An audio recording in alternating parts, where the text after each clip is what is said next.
नमस्कार दोस्तों, आप सभी का स्वागत है हमारे YouTube channel best of classes में। आज की क्लास के बारे में मैं आपको बताऊं। देखिए, आईसीटी के लिए लोग बहुत परेशान हैं। काफी सारे मेरे स्टूडेंट्स ने मुझे फोन करके कहा कि सर आईसीटी के जो नोट्स हैं वो प्रोवाइड करा दीजिए, वीडियोस बता दीजिए। व्यस्तता के कारण मैं काम नहीं कर पाया, लेकिन आप उन लोगों की पीड़ा समझ करके मैं कुछ क्लासेस लेकर के आया हूँ, जिसमें मैं आपके क्वेश्चंस जो हैं जितने भी पूछे गए हैं अलग अलग सब्जेक्ट्स के, उनको सॉल्व कराऊंगा। इसके अलावा आईसीटी का जो कंटेंट्स है, जो इम्पोर्टेंट क्वेश्चंस हैं, उनके बारे में बताऊंगा। पिछली बार क्या हुआ था कि कुछ लोगों ने बताया कि सर हमने आईसीटी इधर उधर से पढ़ी है, उसमें से एक भी क्वेश्चन नहीं आया। वो क्वेश्चंस मैं आपको बताऊंगा जो आपके काम के हैं। दूसरा, कैसे क्वेश्चन पूछे जाते हैं उनका बिल्कुल अच्छे ढंग से आपको सॉल्यूशन बताऊंगा। तो चलिए बिना कुछ टाइम गवाए हम स्टार्ट कर लेते हैं। पर इतना जरूर है कि कोई भी आदमी मेहनत करता है तो उसके साथ आपको रेस्पॉन्स देना पड़ेगा। आपको चैनल को शेयर करना है, सब्सक्राइब करना है, लोगों को बताना है, जिससे मेरा भी मनोबल बढ़ता रहे। आपके सिलेबस में क्या है, ये 4 टॉपिक दे रखे हैं। देखिए, ये 4 टॉपिक दे रखे हैं। सूचना प्रौद्योगिकी के आधार, सूचना प्रौद्योगिकी उपकरण टूल्स दे रखे हैं, सूचना प्रौद्योगिकी के अनुप्रयोग और सूचना प्रौद्योगिकी के सामाजिक प्रभाव। ये 4 टॉपिक हैं, 10 नंबर के दे रखे हैं। 5 क्वेश्चन इसमें से आते हैं, 140, 147, 148, 149, 150। मैंने सारे पेपर, सारे सब्जेक्ट के आपके पेपर देखे हैं, कैसे कैसे क्वेश्चन पूछे जाते हैं, वो सारी चीजें मैंने उनको उसको देख करके तब जाके ये डिसाइड किया कि क्या पढ़ाना है, क्या नहीं पढ़ाना है, कैसे क्वेश्चन सॉल्व कराने हैं, वो सारी चीजें। और बिना कुछ टाइम गवाए आलतू फालतू कोई बात नहीं करनी, केवल आपकी काम की बात वो काम करनी है। बस आपको क्या करना है, आपको चैनल को शेयर करना है, सब्सक्राइब करना है, जिससे इस पे काम चलता रहे अपना। ठीक है, तो ये हमें हमारा टारगेट क्या है, 5 क्वेश्चन आते हैं, 5 क्वेश्चन जो आते हैं उनको सॉल्व करना। तो पहले आपको समझना है कि कैसे क्वेश्चन पूछे जाते हैं। आज मैं आपको एक क्लास लेके आया हूँ जिसमें मैथ साइंस का जो पेपर है आपका, इसमें जो मैथ साइंस का जो पेपर है उसमें जो क्वेश्चन पूछे गए हैं उसके बारे में हम डिस्कस करेंगे। देखिए, पहला क्वेश्चन कैसे पूछा गया है और कैसे कैसे ऐसे क्वेश्चन पूछे जाते हैं। आपके ऊपर दे रखा है रीट मुख्य परीक्षा 2022 जो भी 22 से 23। तो उसमें क्या है, विज्ञान गणित का एक पेपर है, उसको देखिए। अच्छा, इसका कोई सिलेबस फिक्स नहीं है, ये 4 पॉइंट में आपको पूरा कंप्यूटर नाप दिया है। आपको वो ये सोच के चलते हैं कि आप आरएससीआईटी करके आए हो तो आपने सब कुछ पढ़ा है। इसके अलावा आपको कंप्यूटर की नॉलेज है, आपने आरएससीआईटी किया हुआ है, तो आपको एमएस वर्ड भी आता है, आपको मेमोरी भी आती है, आपको इनपुट आउटपुट डिवाइस भी आती है, आपको इंटरनेट भी आता है। अब किसने कैसे आरएससीआईटी किया है वो मुझे नहीं पता, लेकिन ये है कि वो ये मान के चले कि आरएससीआईटी में उन्होंने कंप्यूटर पढ़ा है और आईसीटी में भी पढ़ा है, तो उस तरीके से पूरा लेकर के चलते हैं। लेटेस्ट जितनी भी टेक्नोलॉजी चल रही है आजकल, वो सारी टेक्नोलॉजी में से आपसे क्वेश्चन पूछे गए हैं। मैंने देखा है किस किस टाइप के क्वेश्चन पूछे गए हैं। तो देखिए, जैसे पहला ये क्वेश्चन दे रखा है, फोन लाइन और मॉडेम का उपयोग करके इंटरनेट से कनेक्शन को जोड़ना कनेक्शन कहा जाता है। मतलब फोन लाइन और मॉडेम का उपयोग करके जो इंटरनेट से हम कनेक्ट होते हैं उस कनेक्शन को क्या कहा जाता है। तो इसका जो आंसर है, इसमें देखो, एक तो होता है फाइबर ऑप्टिक होता है, एक तो क्या है फाइबर ऑप्टिक। ठीक है, दूसरा है डिश के जरिए, तीसरा है डिजिटल और चौथा है टाइगर। अब क्या है, इसमें दे रखा है फोन लाइन। अगर आप टेक्निकल फील्ड से भी नहीं है तो भी तुक्का लगाने का भी तरीका क्या होता है, कहते हैं ना, नकल के लिए अकल चाहिए। फोन फोन लाइन दे रखा है, तो पहले के टाइम पे क्या होता था, फोन होता था हमारा, उस फोन के जरिए और मॉडेम के जरिए, मॉड्यूलेटर डिमॉड्यूलेटर, उसके जरिए हमारा इंटरनेट का कनेक्शन होता था। और उस कनेक्शन को हम बोलते थे डायल अप कनेक्शन बोलते थे। क्या बोलते थे, डायल अप कनेक्शन। तो आप ऐसे आइडिया लगा लीजिए कि फोन लाइन, तो फोन लाइन से क्या करते हैं, डायल करते हैं। ये तो मैं वैसा तरीका बता रहा हूँ आपको। फोन लाइन के जरिए क्या करते हैं, डायल अप, डायल किया नंबर, कनेक्ट होते हैं इंटरनेट से। तो इसका आंसर क्या है, डायल अप आएगा। अब इनमें अंतर क्या होता है, देखिए आंसर तो क्या है इसका, डायल अप कनेक्शन जो पहले चला करता था। ठीक है ना, पहले जो कनेक्शन चला करता था वो क्या होता था, डायल अप कनेक्शन होता था। ठीक है, फोन लाइन और मॉडेम का उपयोग करके इंटरनेट से कनेक्शन करने को क्या, कौन सा कनेक्शन कहा जाता है, तो डायल अप कनेक्शन कहा जाता है। अब कनेक्शन होते कौन से, देखो ये भी मैंने इसमें लिखा है कि कनेक्शन होते कौन से। ये आपका डायल अप कनेक्शन है। जैसे ये फोन है, इससे कंप्यूटर आपका कनेक्ट है और ये ऐसे वायर से आपके वायर्स के जरिए जा रहा है। जैसे टेलीफोन लाइंस होती थी आपकी, टेलीफोन लाइंस के जरिए आपको कनेक्शन मिलता था, तो इससे कनेक्शन टेलीफोन की लाइंस के जरिए आपका डेटा जा रहा है और यहाँ पर जाके कनेक्ट हो रहा है। तो इस कनेक्शन को हम क्या कहते हैं, डायल अप कनेक्शन कहते हैं। इसकी खास बात क्या है, पब्लिक स्विच टेलीफोन नेटवर्क का उपयोग करता था। पब्लिक स्विच टेलीफोन नेटवर्क, जो पब्लिक का जो टेलीफोन नेटवर्क है उसका उपयोग करके इंटरनेट ऐसे ऐसे इसमें आता है।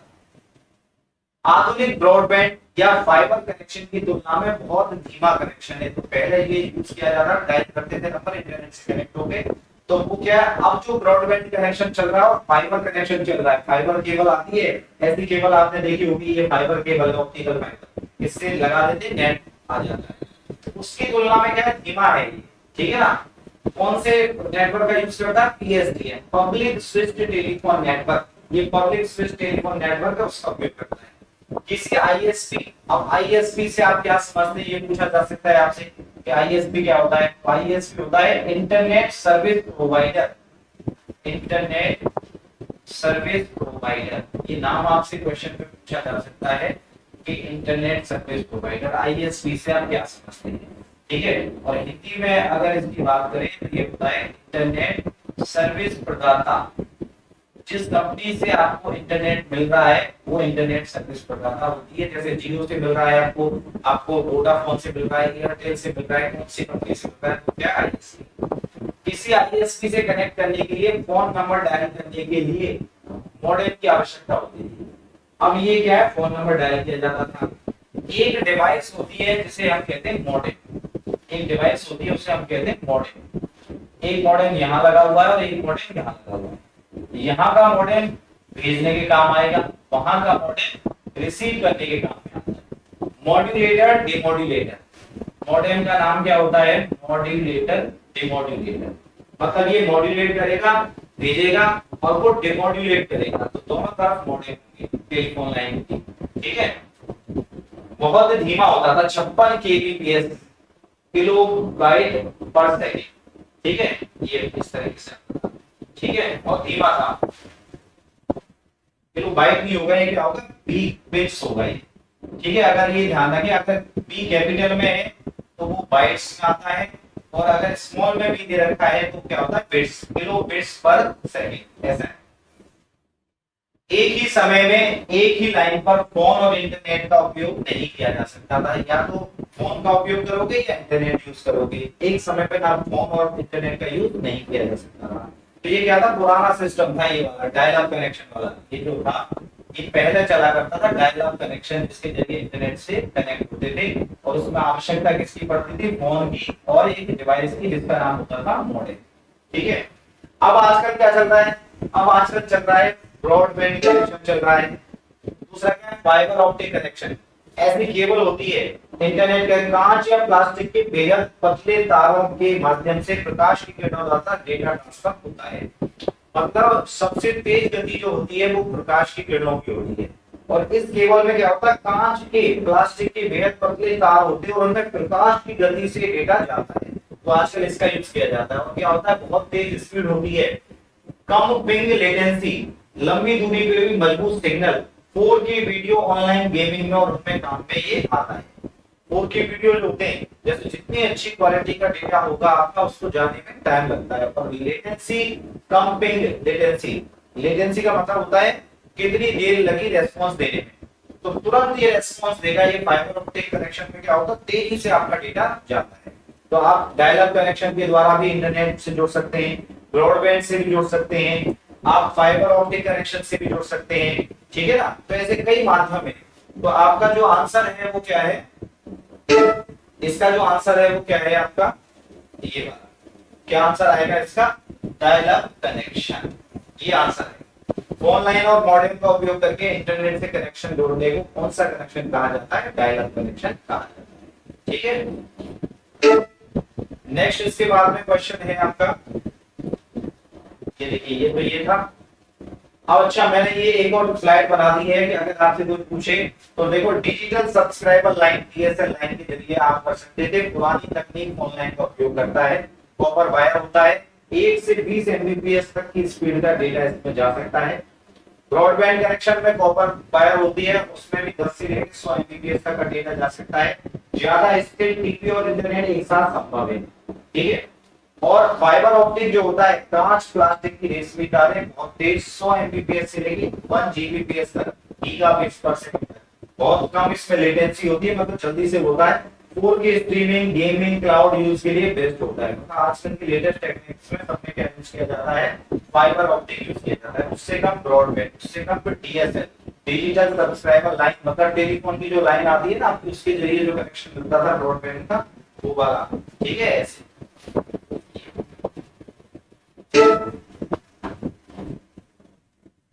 अब देखिए एक क्वेश्चन ये पूछा गया आपसे, एचडीएफसी द्वारा, एचडीएफसी जो बैंक है उसके द्वारा ये पूछा गया है, कौन सा ऐप ये बना है, एचडीएफसी, एचडीएफसी द्वारा निम्नलिखित में से कौन सा ई वॉलेट ऐप पेश किया गया है। तो आप देखिए एचडीएफसी से कौन सा पेश किया गया, पेज है, कौन सा है, पेज है। ये पेज ऐप जो ऐप है वो किसने बनाया है, एचडीएफसी कंपनी ने बनाया, ठीक है ना। तो आपको ये चीजें भी ध्यान रखनी पड़ेगी कि कौन कौन से ऐप चल रहे हैं, कौन कौन सी कंपनी ने बनाए हैं, ठीक है ना। ये लेटेस्ट चीजें हैं। आप ये नहीं कह सकते कि ऐसा सवाल क्यों पूछ लिया। आप रोज मतलब इसमें यूज करते हो पेटीएम, आप फोन पे यूज करते हो, तो वो आपकी इस चीज को देखते हैं कि भाई जब डेली ये यूज कर रहे हैं तो इन्हें पता तो होना चाहिए कि कौन सा ऐप क्या संसार में हो क्या रहा है। ऐसे आता है कि फलानी कंपनी ने फलाना ऐप बनाया, तो वो देखते हैं कि ये भी करंट का एक माध्यम है, करंट इंफॉर्मेशन है कि कौन सा ऐप किसने बनाया, क्या चल रहा है मार्केट में, ठीक है ना। तो उससे अवेयर होना जरूरी है। पेज ऐप जो है एचडीएफसी बैंक द्वारा पेश किया जाने वाला डिजिटल ई वॉलेट ऐप है। यह उपयोगकर्ता को यह सब करने की अनुमति देता है, क्या भुगतान करना, टिकट बुक करना, मोबाइल डीटीएच रिचार्ज करना, ऑनलाइन खरीदारी करना, ये सब सारी चीजें देता है इसमें। दूसरा है पेटीएम। पेटीएम का पूरा नाम होता है पे थ्रू मोबाइल। पेटीएम का पूरा नाम क्या होता है, पे थ्रू मोबाइल। 197 कम्युनिकेशन, ये निजी कंपनी है, उसके द्वारा इसको डील किया जाता है। सेवाएं क्या, मोबाइल रिचार्ज करना, बिल पेमेंट करना, शॉपिंग करना, मनी ट्रांसफर, यूपीआई सुविधा, ठीक है। ये सब विशेषता क्या है, डिजिटल वॉलेट के रूप में सबसे पहले प्रसिद्ध हुआ कौन सा, पेटीएम जो है वो डिजिटल वॉलेट के रूप में सबसे पहले क्या हुआ, प्रसिद्ध हुआ। उसके बाद भीम ऐप है, भारत इंटरफेस फॉर मनी, इनके फुल फॉर्म भी पूछ सकते हैं आपसे, भारत इंटरफेस फॉर मनी।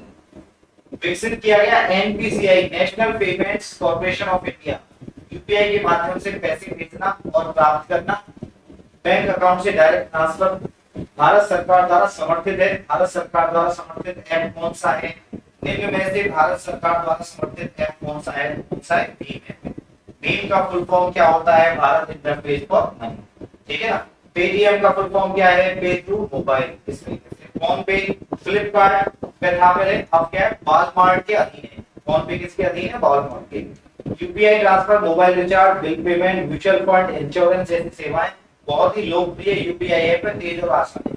अब ये पूछ लिया जाएगा सबसे ज्यादा पॉपुलर कौन सा चल रहा है, फोन पे है जैसे, ठीक है, गूगल पे है आपका, तो अभी ज्यादा सबसे ज्यादा कौन चलता है, फोन पे चलता है, ठीक है। और ये सरकार द्वारा समर्थित ऐप है। इसका क्या होता है, पे थ्रू मोबाइल। इसका क्या, भारत इंटरफेस फॉर मनी, और ये किसने बनाया है, एचडीएफसी ने, ठीक है। तो इस तरीके से आपको ये ध्यान रखना है। इसका आंसर क्या होगा, इसका आंसर क्या हो जाएगा, इसका पेज है, ये आंसर होगा इसका, ठीक है।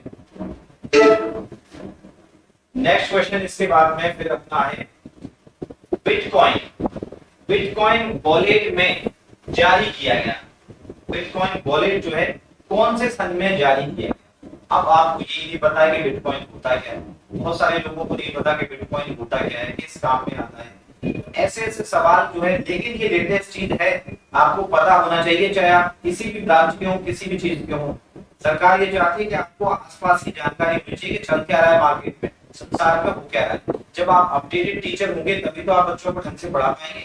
आप भले साइंस के हैं, इंग्लिश के हैं, किसी भी के हैं, लेकिन आपको करंट में मार्केट में क्या चल रहा है, कौन सी टेक्नोलॉजी आ रही है, बच्चों को बेहतर तभी पढ़ा पाएंगे जब आपको खुद को पता होता है। बिटकॉइन जो है वो 2009 में आया, कब आया था, 2009 में। अब होता क्या है बिटकॉइन, ये देखिए, इसको समझना है आपको। बिटकॉइन क्या है, पहला बिटकॉइन वॉलेट 2009 में बिटकॉइन के निर्माता सातोशी नाकामोटो, सातोशी नाकामोटो द्वारा जारी किया गया था। यह मूल बिटकॉइन सॉफ्टवेयर का हिस्सा था जिसमें शामिल थे। बिटकॉइन होता क्या है? एक डिजिटल मुद्रा है, क्रिप्टो करेंसी है। क्या है ये? डिजिटल मुद्रा। जैसे आपके पास में हाथ में पैसे होते हैं, समझे आप लोग, कि जैसे आपके हाथ में पैसे होते हैं, 1 रुपया, 2 रुपया, 5 रुपया, 10 रुपया, ऐसे ही ये इलेक्ट्रॉनिक मुद्रा है, डिजिटल मुद्रा है, क्रिप्टो करेंसी है। ऑनलाइन होगी, ये इकट्ठी होती रहेगी ऑनलाइन, है ना, जिसे आप इंटरनेट पर खरीदने, बेचने या लेन देन करने के लिए इस्तेमाल कर सकते हैं। कोई चीज खरीदनी है, बेचना है, कुछ भी करना है। यह किसी सरकार या बैंक द्वारा नियंत्रित नहीं होती है, इस पे किसी भी गवर्नमेंट या बैंक का अधिकार नहीं है। ठीक है। 2009 में एक अनाम व्यक्ति समूह सातोशी नाकामोटो ने इसको बनाया था। 2009 में किसी सरकार वरकार का कुछ नहीं है, ये ऑनलाइन चलती है। इसमें होता क्या है देखिए, इसमें काम कैसे करता है बिटकॉइन? ब्लॉकचेन टेक्नोलॉजी के जरिए काम करता है। बिटकॉइन का लेन देन एक ब्लॉकचेन नाम की टेक्नोलॉजी पर होता है। ब्लॉकचेन एक डिजिटल बही खाता है जिसमें हर ट्रांजैक्शन रिकॉर्ड होता है, हर नया लेन देन ब्लॉक में जोड़ दिया जाता है। ऐसे मतलब क्या है कि कई आदमी जुड़ गए, ये इससे जुड़ा, ये इससे जुड़ा, ये इससे जुड़ा, ये इससे जुड़ा, किसी का कोई मालिकाना हक नहीं है, सब आपस में जुड़े हुए हैं और सबकी लेजर एंट्री हो रही है, किसके पास कितने कॉइन है, किसके पास क्या है, ऐसे। तो वो पूरा एक मकड़ जाल फैला हुआ है। हर ट्रांजैक्शन रिकॉर्ड होता है, नया लेन देन जो ब्लॉक में जोड़ दिया जाता है, कोई जोड़ना है, कोई घट रहा है, कोई कुछ हो रहा है। बिटकॉइन किसी एक केंद्र से नहीं चलता, इसका ये नहीं कोई सेंट्रलाइज पॉइंट हो, है ना। दुनिया भर के हजारों कंप्यूटर इस नेटवर्क को मिलकर चलाते हैं, सब आपस में मकड़ी के जाल की तरह जुड़े हुए हैं। बिटकॉइन की माइनिंग एक ऐसा प्रोसेस है जिसमें कंप्यूटर जटिल तरीके सवाल हल करके नए बिटकॉइन बनाते हैं। कॉम्प्लेक्स आपको सवाल दिए जाते हैं, उनको जब सॉल्व कर देते तो आपको एक कॉइन मिलता है। माइनर को इनाम में बिटकॉइन मिलता है। ठीक है। माइनर मतलब होता है तो माइंस, माइंस मतलब खनिज पदार्थों को खोजने वाली ऐसे। तो माइनर क्या करता है? उसको सॉल्व करता है प्रॉब्लम को।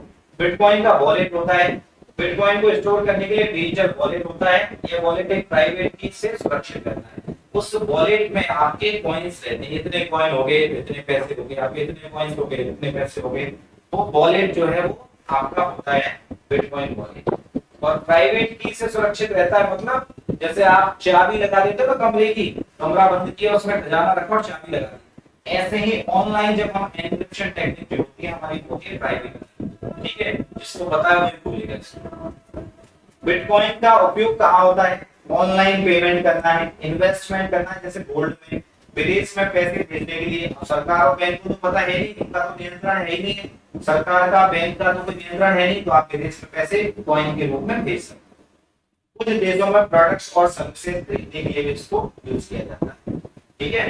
लेकिन ध्यान देने वाली बात क्या है कि बिटकॉइन की कीमत बहुत तेजी से ऊपर नीचे होती है। आपने कॉइन्स खरीद लिए, उनकी कीमत क्या हो गई? एकदम से डाउन हो गई, तो आप चट्टन गोपाल गए काम से। यह भारत में भी पूरी तरह से रेगुलेटेड नहीं है।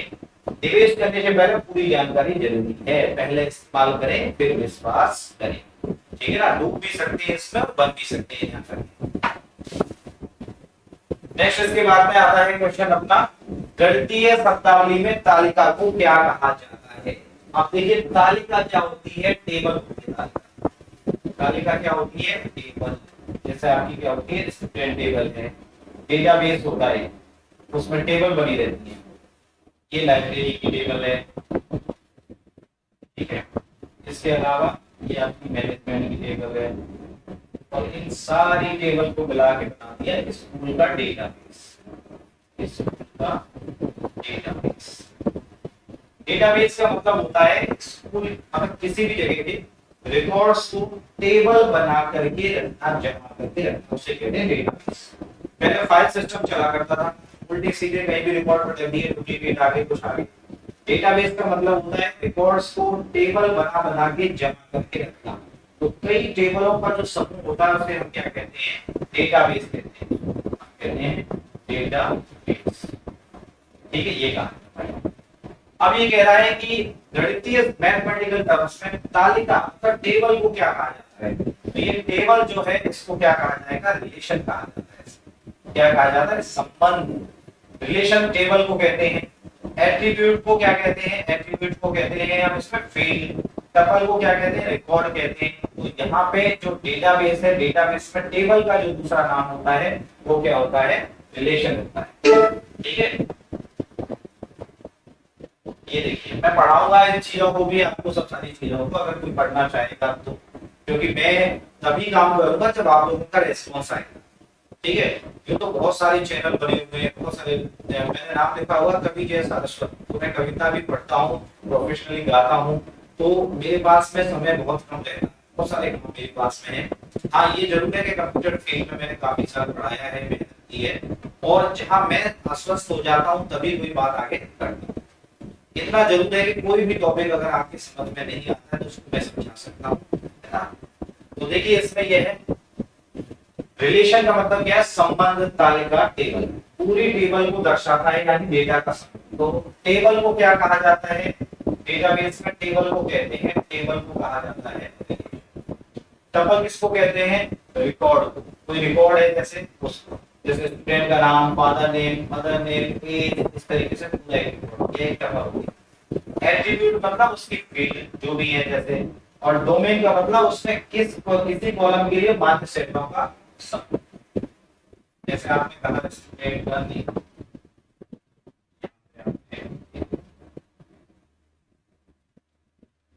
आपने कहा स्टूडेंट जैसे छात्र का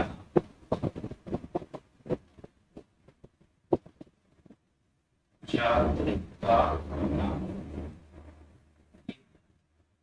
पिता का नाम। ठीक है, मुझे पता है हिंदी मीडियम वाले ज्यादा है इसमें, तो इसलिए थोड़ा सा हिंदी में लिखा हूँ। ठीक है, और यहाँ लिखा अपन ने, अब यहाँ पे 1 2 3 4 ये रिकॉर्ड है, ये एक व्यक्ति का है, दूसरे का है, तीसरे का, और ये 4। तो ये जो चीज है इनको हम क्या कहते हैं, इनको हम कहते हैं एट्रीब्यूट्स, या इसको कहते हैं कॉलम, या इनको कहते हैं फील्ड्स। ये जितने भी है जैसे ये, इनको एट्रीब्यूट कह लो, कॉलम कह लो, या फिर फील्ड कह लो। एक आदमी का रोल नंबर 101 है, नाम है उसका जय कुमार, पिताजी का नाम क्या है, इसका नाम है जय सारा। ठीक है, पिताजी का नाम, उम्र है मान लीजिए कितनी, ठीक है। अब क्या है, दूसरे नाम, व्यक्ति का नाम लिखा 102, इसका नाम है मान लीजिए घसीटा राम। ठीक है, पिताजी का नाम है हरिया, और घसीटा राम की उम्र है 40 साल। ठीक है, ये दूसरा रिकॉर्ड हो गया। अब यहाँ पे क्या है, ये क्या है, एक रिकॉर्ड है, ये एक क्या हो गया, ये टपल हो गई, ये पूरा क्या हो गई, ये एक टपल हो गई। ठीक है, ये दूसरा रिकॉर्ड है, ये दूसरी टपल हो गई, तीसरा रिकॉर्ड है, तीसरी टपल हो गई। ठीक है ना, और ये जो है ये एक फील्ड हो गई, ये एक फील्ड है, एट्रीब्यूट है, ये एक एट्रीब्यूट है, ये एक एट्रीब्यूट है, ऐसे। ठीक है ना, ऐसे।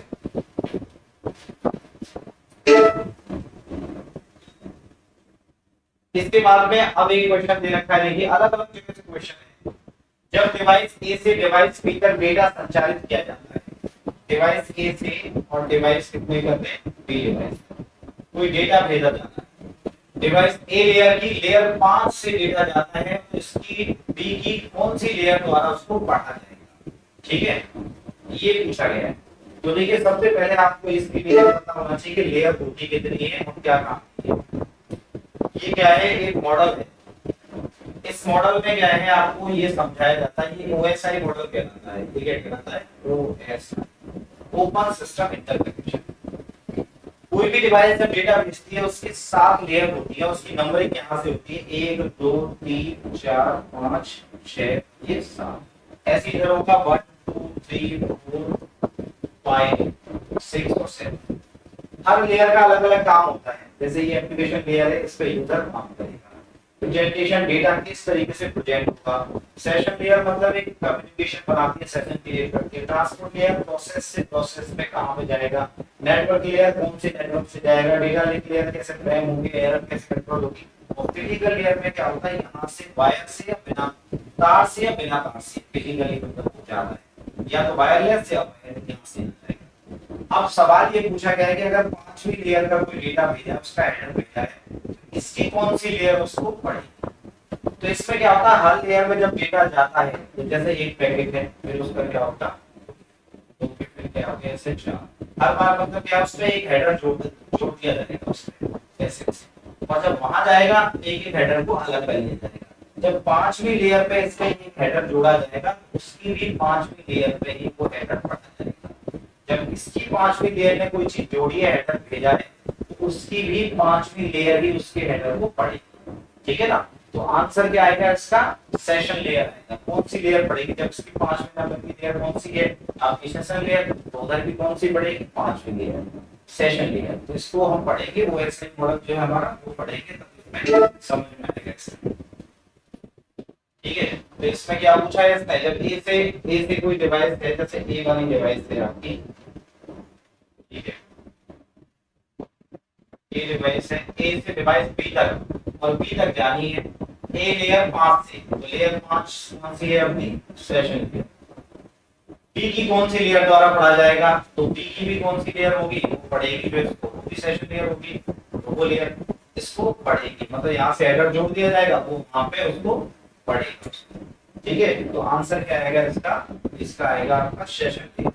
ठीक है सब, ठीक है। देखिए अब मैं आपको एक चीज समझाना चाहता हूँ कि आपके सिलेबस में क्या क्या चीज आपको पढ़ना क्या है।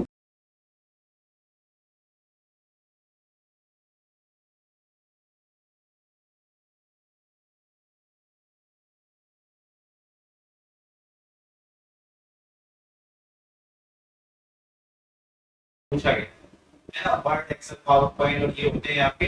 तो किससे पूछा गया है, वो आपका एमएस वर्ड में से क्वेश्चन जरूर पूछा गया। मेरी बातों पे विश्वास मत करो, पेपर में देख लेना कि एमएस वर्ड में से एक एक क्वेश्चन पूछा गया। आपके पेपर है हिंदी के, गुजराती के, पंजाबी के, उर्दू के, ठीक है, उन सब में देखना कि एमएस वर्ड के क्वेश्चन आए। ठीक है, इसके अलावा मेमोरी के आपके क्वेश्चन पूछे गए। मेमोरी की ऐसी क्या होती है, इनपुट आउटपुट जो है आपकी, इनपुट आउटपुट कैसे क्वेश्चन पूछा गया है। इंटरनेट जो है उसमें से क्वेश्चन पूछा गया है। लेटेस्ट जो टेक्नोलॉजी है उनमें से क्वेश्चन पूछा गया है। ठीक है, तो बहुत सारी चीजें जो है उनमें से आपके क्वेश्चन इसमें से पूछे गए हैं। कंप्यूटर के प्रकार पूछे गए, कंप्यूटर में क्या क्या सिक्योरिटी वगैरह बहुत सारे क्वेश्चन पूछे गए। तो आज की क्लास में मैं इतनी ही क्लास अभी लूंगा, इसमें एक पेपर सॉल्व कराया है, मैं आपको पेपर सॉल्व करवाऊंगा। इसके अलावा कंटेंट्स भी प्रोवाइड कराऊंगा। यहाँ पे देखिए ये ध्यान रखें कि आपको करना क्या है। आपको क्या है, जब कोई चीज है, आज का जो संसार है वो यही होता है कि तुम मुझे ढूंढ दो, मैं तुम्हें आजादी दूंगा। तो देखिए मुझे कुछ नहीं चाहिए किसी से, लेकिन बस इतना है कि चैनल को आप सब्सक्राइब कर लें। और चैनल का जो नाम है वो क्या है जय सॉफ्ट क्लासेस। इस पे मैं आपको लगातार कंटेंट्स आपको प्रोवाइड कराऊंगा। जय सॉफ्ट क्लासेस के नाम का चैनल है। कोई भी समस्या है तो आप इस नंबर पे व्हाट्सएप कर सकते हैं। फालतू कॉल नहीं करनी। कोई क्वेश्चन अगर आपको काम का लगता है, कोई चीज समझ में नहीं आती है, तो उसमें आप बता सकते हो कि हाँ ये क्वेश्चन है, सीधा उसको भेज दें। उसको समझाने का काम मेरा है, ठीक है, उसको इजी तरीके से मैं उसको समझा सकता हूँ। ये जो 4 टॉपिक दिए ना, ये मत सोचना कि 10 नंबर का है, बस इतने से ये टूल्स दे रखे वो दे रखे, इसमें पूरा संसार समाया हुआ है। लेकिन कोशिश ये है कि बहुत कम से कम चीजों में आपको ज्यादा से ज्यादा चीजें समझ में आ जाए। ठीक है ना, ये हम काम करेंगे कि कम चीज पढ़े और क्वेश्चन ज्यादा अटेम्प्ट हो। अभी क्या चल रहा है मार्केट में, आपके बहुत सारे पढ़ रहे हैं, बहुत सारी किताबें, उसमें से क्वेश्चन एक भी है, उसमें से क्वेश्चन एक भी नहीं आता है। पढ़ने से मतलब क्या, आप इतने इधर उधर डॉग फाड़े उधर से बुक्स ले आए, ठीक है ना, क्वेश्चन एक भी नहीं आ रहा है उसमें से, तो पढ़ने से क्या होगा। ठीक है ना, तो वो पढ़े जो हमारे काम में आए, हमारा सिलेक्शन कर पाए। अब ये सारी चीजें कहीं नहीं मिलेंगी आपको, इनमें से क्वेश्चन मिल जाएंगे, लेकिन मैं जो चीजें लाऊंगा ना वो कहीं किसी बुक में नहीं मिलेंगी आपको। इसलिए चैनल को सब्सक्राइब कर ले और आगे से इसमें क्लास ले।